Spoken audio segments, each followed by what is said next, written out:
Hi, OAC. My name is Karen Boite, and I am a part of the Ontario Autism Coalition's Board of Directors. And this is Hi, I'm Angela Brandt, and I am the president of the Ontario Autism Coalition. Thank you for joining us She tonight. sure is.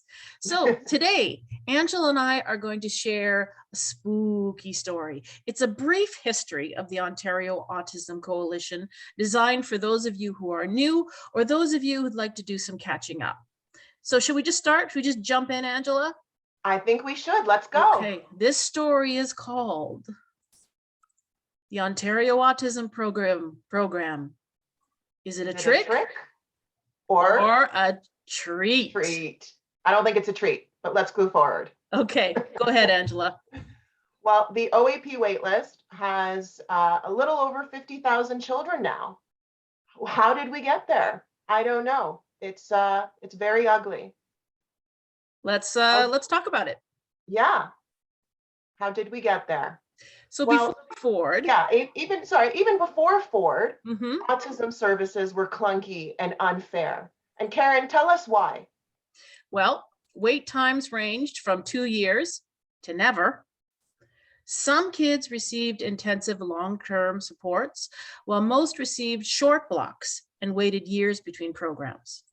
Some providers released kids quickly, skipping clinical oversights altogether to make room for new clients. Angela and I know a lot about that. Yes, we do. ABA therapies were not regulated. They still aren't, but they They, will be they soon, still aren't. hopefully. Yes, but there's a bill, and so we hope to hear more.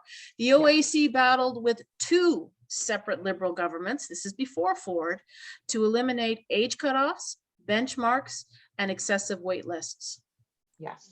Families could not opt for other therapies like speech and language, occupational therapy, or mental health support. So not a lot of choice. That's right. And in terms of the bill, it has received royal assent. So it is moving forward. It's moving forward. This is good news. So in Yes. 2016, Angela, what happened? Well, the Liberal government made its second attempt to impose age cutoffs.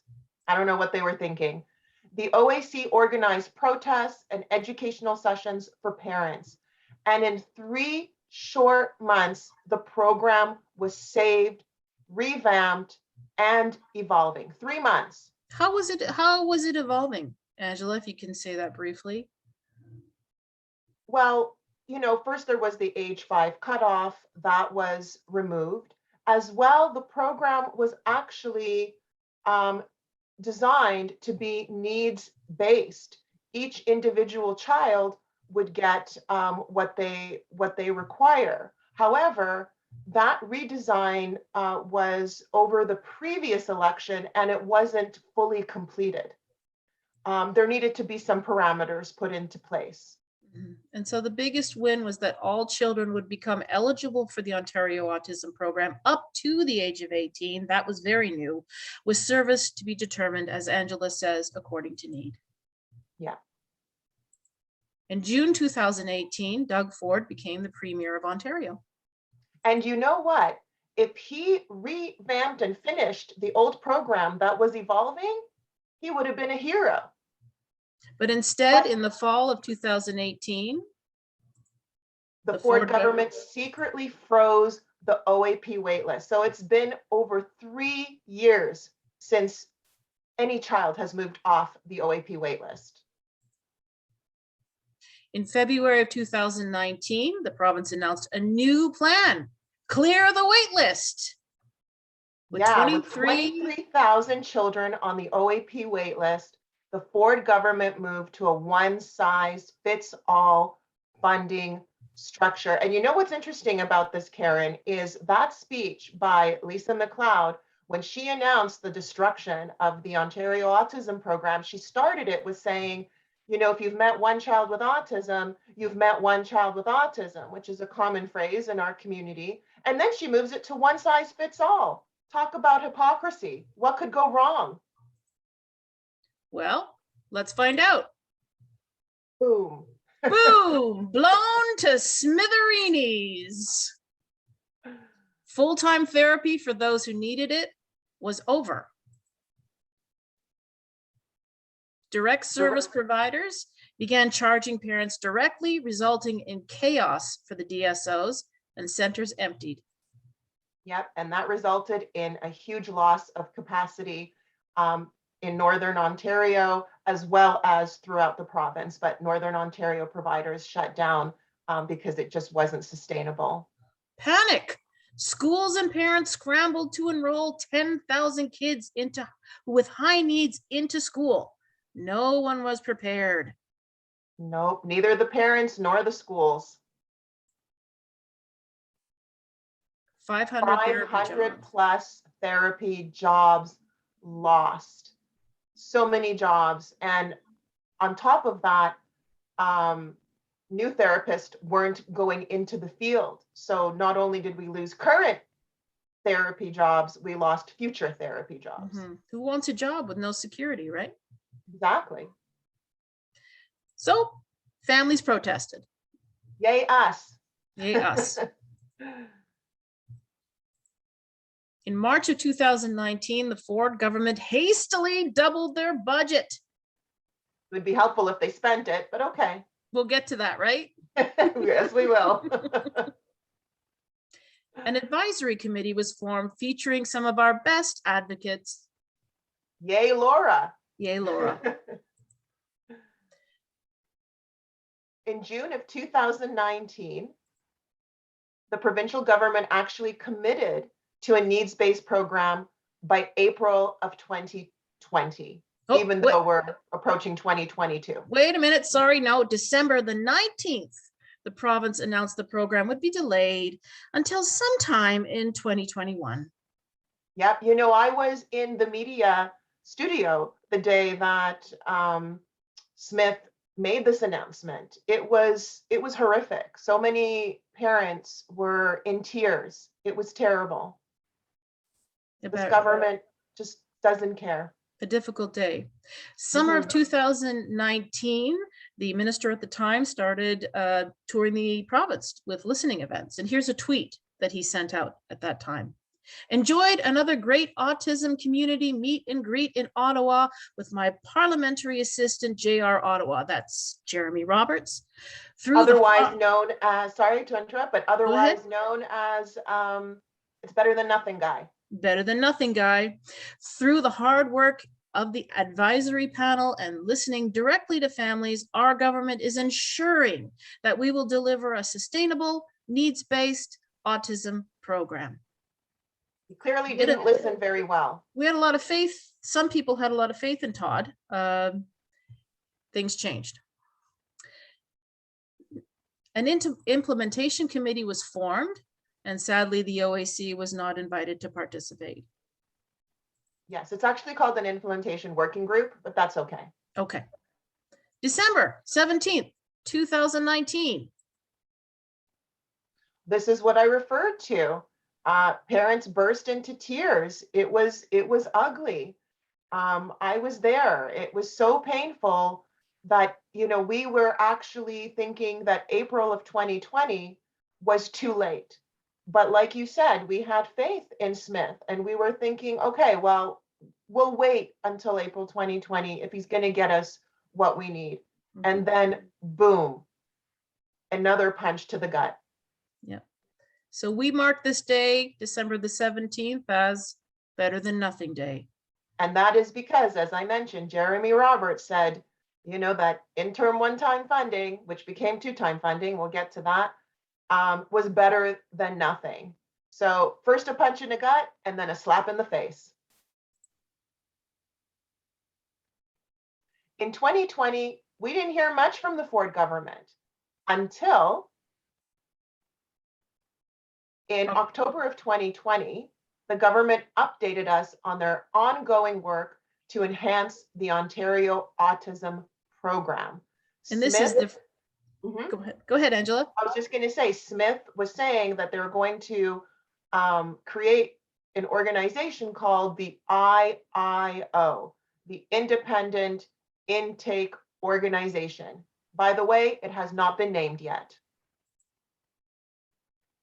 In 2020, we also heard from Ontario's Financial Accountability Office, And they provided us with a detailed breakdown of how much was actually spent on the Ontario Autism Program. We also heard from the Auditor General, Yes. who reported that Almost 1/3 of the budget wasn't spent. It was actually 174 million of the 600 million wasn't spent. In the FAO report, they tried to make it look like that budget was spent. The FAO flagged it, but they have to rely on ministry information. The Auditor General, however, right in the name, the funding is audited. So we know with the Auditor General report that it's fully audited and almost 1/3 of the budget was not spent. So what's the point of increasing the budget if you don't spend it? Mhm. And Angela put an awful lot of research and time researching this, and there is a Facebook Live on our YouTube page where she breaks down the spending in detail, if that's of interest to you. Yep, and I actually found errors in both the FAO report and the AG report, and I had them make modifications to both. This is why she's our president. In February of 2021, the government made some big announcements. First, that a pilot core services program of 600 kids would begin this March, and that 8,000 kids would be enrolled in the new needs-based program by the end of 2021. Well, logistically, that is not going to happen. We do know that there are 600 children signed up for the pilot program, but where they are in the process, we don't know. And, we are approaching 2022. Yes. Now we're getting close to today, September of 2021. Go ahead, Angela. Well, it's just a very sad state of affairs. You said the autism wait list was 50,000. I mentioned it's a little bit more, 50,063. It actually is more children than can fit into the Sky Dome. And as we mentioned before, when Ford decided to blow up the program, there were 23,000 children on the wait list. So they doubled the budget and doubled the wait list at the same time. Only this government can make such a huge blunder. We did a little math for you, not including the newly diagnosed children. It would take a team of 24 people handling one application every hour for a year to go through this number of children waiting for services. Yeah, and that's if we had capacity to serve the children. And that's just the paperwork. Mm-hmm. So was this all a setup, Angela? That's a very good question. Some people believe it was, and some people believe it's just complete incompetence. I guess it doesn't really matter. Either way, it's probably one of the largest policy blunders, not only in the autism service file, but I think in general of any political policy blunders. I think this is one of the biggest ones probably in the last few decades. So let's recap. Angela, you want to take this? Sure. I remember seeing Ford during his campaign trail when he gave us a promise to stand beside us 1,000%. Well, I'm still looking for 1%. The government dismantled the previous program to a one-size-fits-all flat rate funding, which obviously doesn't work for our individual needs. Ford then had a change of heart and doubled the budget to over 600 million. Didn't spend it, but he promised it. Then the government announced to hire an IIO, an independent intake organization. We're still waiting to hear who that's going to be. Then a pilot program for 600 kids was announced. We know it started. We have no idea what it's going to look like, when it's going to end, what the success measures are. So hopefully that goes okay. Who knows? And Ford government's new, bigger, better, bestest ever program is currently targeting 8,000 kids to start the program someday. By the way, there were over 10,000 kids in the program when they blew it up. That's correct. When Ford was elected, there were 10,000 children in service. Yep. And So as I mentioned, he doubled the wait list and doubled the funding somehow. How does one do that? Rumor has it that a fully functioning program will be in place in 2022, the fall. Yeah. After the election. The election. So we're talking about a 4-year delay. Yep. And some kids who were at the top of the wait list when this program was blown up had already waited up to 4 years. So we're looking at about an 8-year delay. And we know the average age of diagnosis is about 4 years old. So there are 12-year-olds out there with zero intervention. What now, Angela? Now we fight. Now we roll up our sleeves. Now we earn our battle cry, which is we are relentless.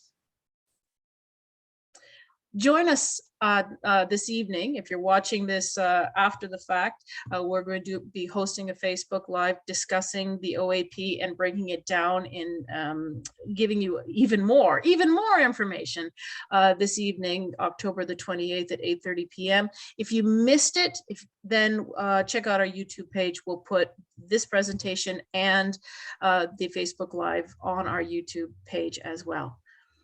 Yes. So that's all, folks. That's it. Thank you so much for joining us. Thanks for joining us, and we'll see you on the pick. We'll see you on the what? The picket line. We'll see you. We'll see you on the front lawn. We'll see you online. We're able to be there. We'll see you at Queen's Park. Yes. Bye. Hi, everybody.